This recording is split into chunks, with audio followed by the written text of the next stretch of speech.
BJP नेता बांसुरी स्वराज ने सबसे पहले प्रधानमंत्री नरेंद्र मोदी के जन्मदिन की शुभकामनाएं दी और बच्चों के साथ जम के नारेबाजी की। उसके बाद उन्होंने मोदी सरकार के उपलब्धियों को बताया। फिर सभी बच्चों एवं महिलाओं को अपने हाथों से फल वितरण किया। मीडिया से बात करते हुए उन्होंने फिर से मोदी सरकार के उपलब्धियों को गिनवाया।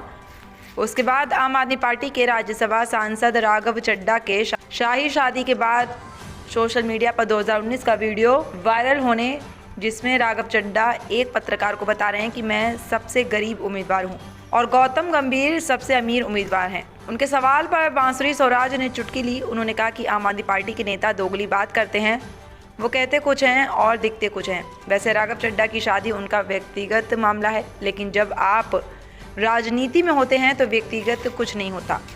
वहीं उन्होंने दिल्ली के मुख्यमंत्री अरविंद केजरीवाल पर भी तंज कसा। उन्होंने कहा कि मुख्यमंत्री का सारा दिन LG साहब से झगड़े और आरोप प्रत्यारोप में निकल जाता है।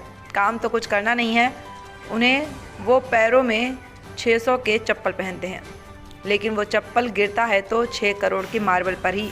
आपको बता दें कि प्रधानमंत्री नरेंद्र मोदी का जन्मदिन 17 सितंबर को था। बीजेपी के कार्यकर्ता 15 दिनों का सेवा सप्ताह के रूप में मना रहे हैं। देखिए, जन्मदिन तो जैसे हम बचपन से देखते हैं, हर बच्चे का घर में माँ बाप मनाते हैं, और एक प्रधानमंत्री जी हैं जिनका जन्मदिन हम पूरा देश मनाता है। और ऐसे नहीं कि हमने केक काट लिया। एक बार हुआ कि केक किसी ने, तो ये हुआ कि नहीं, हम केक नहीं काटना है। हम उस केक को अगर 500 रुपये में 600 रुपये में ला रहे हैं, उससे अच्छा हम 50 बच्चों के अंदर हम फल वितरित करें, सेवा के रूप में मनाएं। किसी भी तरह से कोई भी सेवा हम कर सकते हैं, तभी इसको नाम दिया गया सेवा ही समर्पण। तो ये सिर्फ और सिर्फ प्रधानमंत्री मोदी जी का जन्मदिन ही नहीं, मतलब एक उनकी सोच को दर्शाता है कि वो कितना उस नीचे तबके के बारे में इतना सोचते हैं। चाहे अभी जब बिल भी आया तो उसकी भी हम जब बात कर रहे थे, तो इट्स नॉट अबाउट बिल। ये बिल नहीं था, महिला बिल कोई इतनी बड़ी बात नहीं थी उनके लिए पास करवाना, क्योंकि हमें पता है कि वो सिंस बिगनिंग वो इतने ज़्यादा सेंसिटिव हैं अबाउट अ वुमेन। आप समझिए कि जो व्यक्ति उज्ज्वला गैस का कनेक्शन उस गांव देहात की महिला को देता है कि वो परेशान ना हो, आराम से भोजन पकाए, वो व्यक्ति जो सुकन्या बीमा योजना लेकर आता है कि जब लड़की बड़ी हो तो उसको आगे पढ़ाई करनी है या उसको आगे शादी करनी है तो माँ बाप को दिक्कत ना हो, तो ऐसी सोच को प्रधानमंत्री मोदी जी रखते हैं। तो हमें तो पूरे निश्चित रूप से पता था कि ये बिल पास होगा। तो इट्स नॉट अबाउट वुमेन, वो हर व्यक्ति को, हर तबके को ऊपर लाना चाहते हैं। तभी वो कहते हैं कि विकसित देश बनाना है भारत को। तो वो विकसित देश तभी बन सकता है जब हर तबके को नीचे से आप ऊपर उठाएंगे और उसको एक लेवल पर लेके आएंगे। ये भारतीय जनता पार्टी के एक एक कार्यकर्ता के मन में जो नरेंद्र मोदी जी के प्रति जो श्रद्धा है, ये उसका एक नमूना है।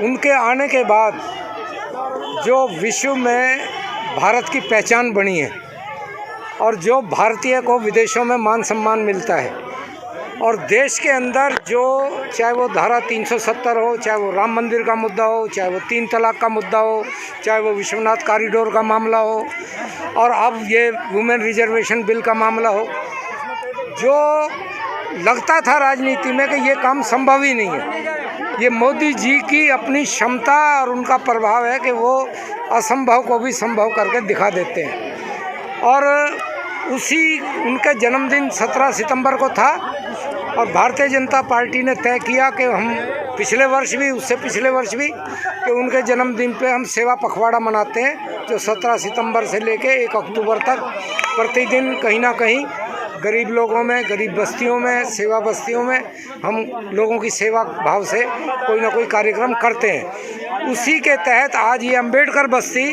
जो RK विधानसभा की सबसे बड़ी बस्ती है, उसमें ये कार्यक्रम का यहाँ पे आयोजन किया था। और हमें खुशी है कि जो समय दिया गया था, ठीक सही समय 5 बजे का, बांसुरी स्वराज जी, जो सभी को पता है जैसे कि सुषमा स्वराज जी की सुपुत्री हैं और आज एक उभरती हुई नेता हैं, उनमें वो सारे लक्षण जो हैं वो परिलक्षित होते हैं कि भाई जो सुषमा जी में जो दिखाई देती थी प्रतिभा, वही प्रतिभा उनमें झलकती है। तो वो आई थी हमारे बीच में और उन्होंने उनको अपने हाथों से यहाँ आज के इस मोदी जी के जन्मदिन के अवसर पे फलों का वितरण किया है। मैं अम्बेडकर बस्ती की ओर से, अपनी ओर से, और सुश्री बांसुरी स्वराज जी को बहुत बहुत धन्यवाद देता हूँ, बधाई। मैं कहूँगी कि हमारे यशस्वी प्रधानमंत्री श्री नरेंद्र मोदी जी वो अपने आप को प्रधानमंत्री होते हुए भी देश का प्रधान सेवक कहते हैं, क्योंकि सेवा और समर्पण और राष्ट्र निर्माण ये आधार है मोदी जी के जीवन का। और इसीलिए उनका 17 सितंबर को आप जानते हैं जन्मदिन था, तो हम भाजपा के कार्यकर्ता 17 सितंबर से 1 अक्टूबर तक उनका जन्मदिन सेवा पखवाड़े के रूप में मना रहे हैं। मैं बहुत सौभाग्यशाली हूँ कि आज मुझे अंबेडकर नगर की बस्ती में आने का मौका मिला है और यहाँ पे फलों का वितरण हो रहा है। देखिए, देश के युवा और मातृशक्ति से बात करने का मौका मिला। ये जन्मदिन मोदी जी का बहुत ज़्यादा खास है, क्योंकि दो बातें हैं जो बहुत स्पष्ट होकर आ रही है। एक, देश की मातृशक्ति को 27 बरस पुराना विलंब उन्होंने हटाकर, विघ्न हटाकर नारी शक्ति वंदन अधिनियम पारित करवाया संसद में। ये देश के लोकतंत्र के लिए एक ऐतिहासिक भेंट है जो हमारे आदरणीय प्रधानमंत्री श्री नरेंद्र मोदी जी ने देश की मातृशक्ति को दी है। इससे महिलाओं की भागीदारी नीति निर्माण में बढ़ेगी। और दूसरा, मैं देश के युवा को अपील करना चाहूँगी कि देखिए कितना ज़्यादा सुंदर समन्वय हो रहा है पुरातन भारतीय संस्कृति और नए आधुनिक भारत का।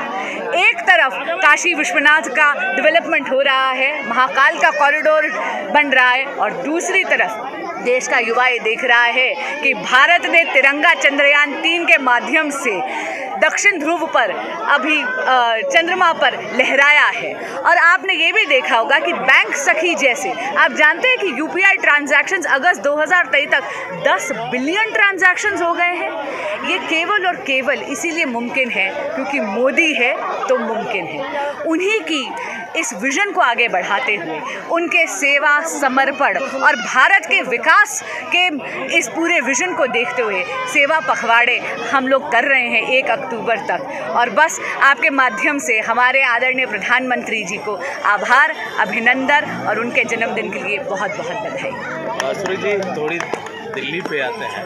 राघव चड्ढा जी का एक वीडियो वायरल हो रहा है जिसमें 2019 में वो बोल रहे हैं कि वो आम आदमी पार्टी के सबसे गरीब प्रत्याशी हैं और उनकी शादी को सबने देखा, करोड़ों रुपए खर्च हो गए। तो इतने सालों में आम इतने खास कैसे हुए? देखिए, ये तो आम आदमी पार्टी की बहुत ज़्यादा खासियत है कि आम आदमी के आवरण में बहुत ही ख़ास लोग हैं। वो ऐसे ख़ास लोग हैं जो एलजी साहब से हर चीज़ पे केवल झगड़ते हैं।